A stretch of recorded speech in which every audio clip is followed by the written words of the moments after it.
গণিতের একটা রহস্যময় সংখ্যা হচ্ছে ফিবোনাক্কি সংখ্যা। এই ফিবোনাক্কি সংখ্যা সম্পর্কে হয়তোবা অনেকেই আমরা জানি না। আশা করি আজকের ভিডিও দেখলে আপনারা ফিবোনাক্কি সংখ্যা সম্পর্কে জানতে পারবেন। একটা রহস্যময় ঘটনা এবং আশ্চর্য ঘটনা হচ্ছে, আশ্চর্য সংখ্যা হচ্ছে ফিবোনাক্কি সংখ্যা, যার শুরু হয় শূন্য দিয়ে। ফিবোনাক্কি সংখ্যা শুরু হয় শূন্য দিয়ে, তার পরের সংখ্যা হচ্ছে ১। এখন এই যে দ্বিতীয় সংখ্যাটা আছে, এই দ্বিতীয় সংখ্যা দিয়ে প্রথম সংখ্যা যোগ করতে হবে। দেখেন ১ আর ০ যোগ করলে হয় ১। আবার এই সংখ্যাটা দিয়ে এই সংখ্যাটাকে শেষের সংখ্যা দিয়ে তার আগের সংখ্যাটা যোগ করতে হবে। ১ আর ১ যোগ করলে হয় ২। আবার শেষের সংখ্যা থেকে তার আগের সংখ্যা আবার যোগ। ২ আর ১ এ ৩। আবার দেখেন ৩ এর সাথে ২ যোগ ৫।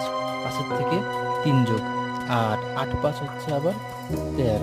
১৩ থেকে আবার ৮ যোগ করলে হয় ২১। ২১ এর থেকে ১৩ যোগ করলে হয় ৩৪। এইটা হচ্ছে ফিবোনাক্কি সংখ্যা। এখানে ড্যাশ, ড্যাশ, ড্যাশ, ড্যাশ চলতেই থাকবে। এটা হচ্ছে গণিতের একটা রহস্য এবং আশ্চর্য। এরকম গণিতের আশ্চর্য জিনিস জানতে মাস্টারবাড়ি 007 এর পেজের সঙ্গে